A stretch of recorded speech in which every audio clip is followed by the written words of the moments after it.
Kaibigan na medyo nagkakasiyahan lang ang aking mga kaibigan dito sa Barangay Batasan Hills, Quezon City. Ayan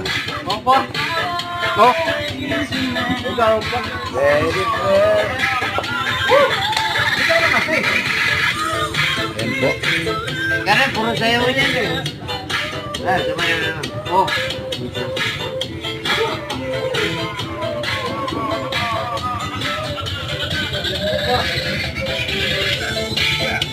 Salamat na mga pare.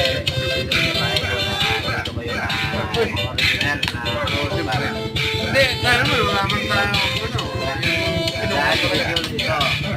Ayan.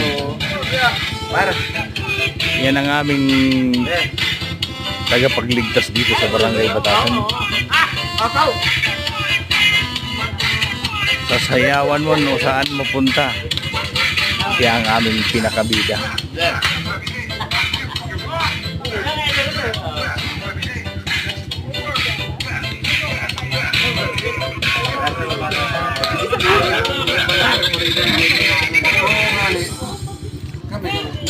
Thank you for watching mga kaibigan. Maraming salamat po sa aking mga supporters, viewers, and followers. Maraming salamat po. Magandang gabi.